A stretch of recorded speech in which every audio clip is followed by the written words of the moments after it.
National conference सदर doctor Farooq Abdullah ने वजीर आजम नरेंद्र मोदी पर निशाना साधा। फारूक अब्दुल्ला ने कहा कि तमाम अहम मामलों से तवज्जो हटाने के लिए पाकिस्तान के खिलाफ हमले की बातें की जा रही हैं। इन बातों का इजहार श्रीनगर पार्लिमानी सीट के एनसी उम्मीदवार डॉक्टर फारूक अब्दुल्ला ने आज चुनावी मुहिम के दौरान लावेपुरा में खिताब करते हुए किया। रैली में पार्टी के दीगर लीडरान ने भी शिरकत की।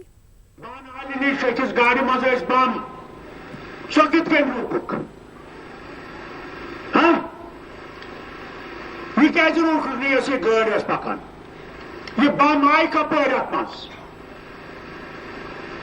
तहकीकात कर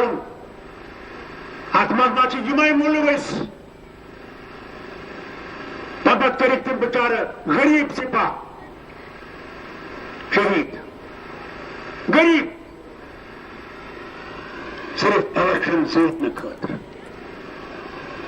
उस आज तो वना मोदियस सुजुक जिम्मेदार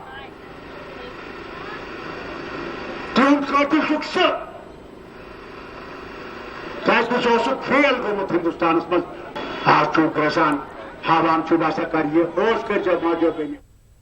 उधर national conference leader Farooq Ahmad Shah ने पटन में हल्का इंतखाब गुलमर्ग के कई इलाकों में अवामी जलसों का एहतमाम किया। इनमें श्रीवारपुरा, सिर, गोइवा, शोच, ढंडारा, श्रीऊ, डांगरपुरा शामिल हैं। शाह ने कहा कि इन इलाकों को हर एतबार से नजरअंदाज किया गया है। उन्होंने लोगों को यकीन दिलाया कि नेशनल कॉन्फ्रेंस की हुकूमत आने के बाद इन तमाम इलाकों की तामीर और तरक्की का खास ख्याल रखा जाएगा। शाह ने कहा कि इन इलाकों में हॉर्टिकल्चर के फरोग के लिए खातिर-ख्वाह इंतजामात उठाने की जरूरत है। जलसों में काफी तादाद में लोगों ने शिरकत की। दीगर लीडरान ने भी इस मौके पर खिताब किया। ये कोशिश करेंगे। इसके साथ साथ यहाँ पढ़े लिखे नौजवान हैं जो बेरोज़गार हैं, उनके रोज़गार का मसला है।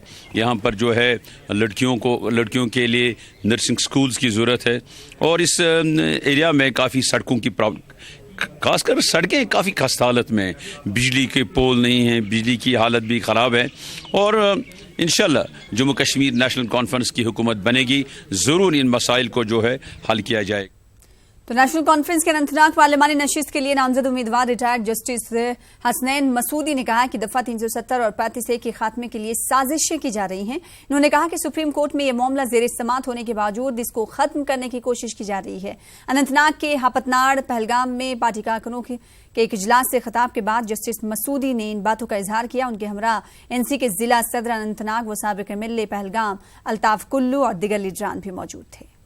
उधर नेशनल कॉन्फ्रेंस की जानिब से मरगिलोनाब में एक रोजा वर्कर्स कन्वेंशन मुनक्किद किया गया। नेशनल कॉन्फ्रेंस के लीडर कैसर जमशेद लोन ने वर्करों पर जोर दिया कि वो पार्टी को बुनियादी सतह पर मजबूत करें।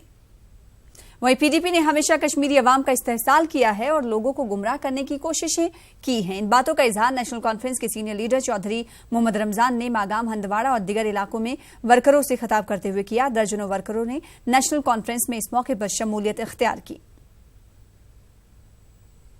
रियासती कांग्रेस के सदर G.A. मीर का कहना है कि बीजेपी ने अपनी गलत पॉलिसियों की वजह से मुल्क के ताने बानों को काफी नुकसान पहुंचाया है। इन बातों का इजहार मीर ने बांडीपुरा में एक जलसे के दौरान किया। उस्मान मजीद, गुलाम नबी मूंगा, इम्तियाज पर्रे और शुमाली कश्मीर के लिए पार्टी के उम्मीदवार हाजी फारूक अहमद मीर ने भी खिताब किया। PDP और नेशनल कॉन्फ्रेंस के कुछ वर्करों ने कांग्रेस में इस मौके पर शमूलियत इख्तियार की। कांग्रेस के सीनियर लीडर पीरजादा मोहम्मद सईद ने कहा है कि कांग्रेस मुल्क की वाहिद सेकुलर जमात है जो रियासत के तीनों खित्तों की तरक्की चाहती है। अनंतनाग के अड़हाल कुकरनाग इलाके में पार्टी कारकुनों के एक इजलास से खिताब के दौरान पीरजादा सईद ने इन बातों का इजहार किया। उन्होंने कहा कि आने वाले पार्लिमानी इंतखाबात में कांग्रेस पूरे मुल्क के साथ साथ जम्मू कश्मीर में भी बेहतरीन कारकर्दगी का मुजाहरा करेगी। मुख्तलिफ सियासी जमातों से वाबस्ता कई अफराद ने कांग्रेस में शमूलियत इख्तियार की। उधर